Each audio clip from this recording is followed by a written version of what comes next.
All right. Next thing is gender identity.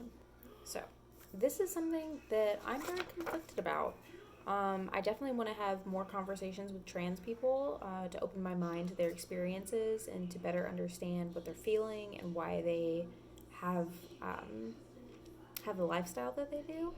But my personal belief, based on my thoughts and experiences, is that there are two genders, male and female, and that is based on your reproductive organs. Doesn't matter your chromosomes, doesn't matter your brain scans or your bioderm or whatever it's called. None of that really matters. All that matters is when it's time to make a child, what role do you play? And that goes for people that are born intersex as well. Which are you born with sperm or are you born with eggs? And even if your reproductive capabilities are inhibited for whatever reason or you're just not able to have children, that doesn't mean that you're not one of those genders. That just means that, it just didn't work out. Just like people are born with an extra finger or their ear on the back of their head. That doesn't mean that they're not human. That just means that something was deformed or was different with them, and there's nothing wrong with that.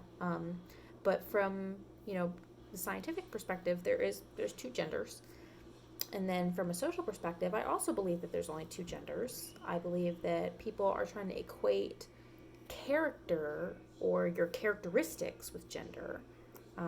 Just because you have long hair or have feminine features, you can be a feminine man. You could be a beautiful man, but you're still a man.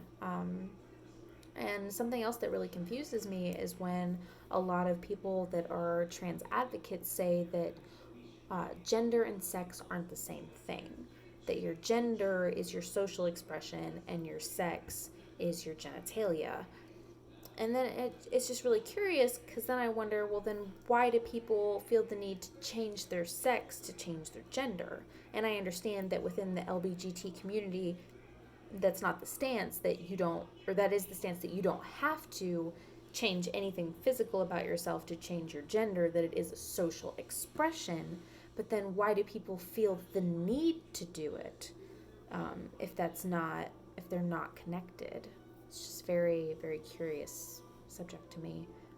Like I said, my opinions on this subject are not nearly as strong as my opinions on like the Second Amendment, and that's because I know I don't have enough information. I don't have enough experience in or perspective, I should say. I have my own experiences, and I don't think I'll have too many trans experiences considering I'm very cisgendered.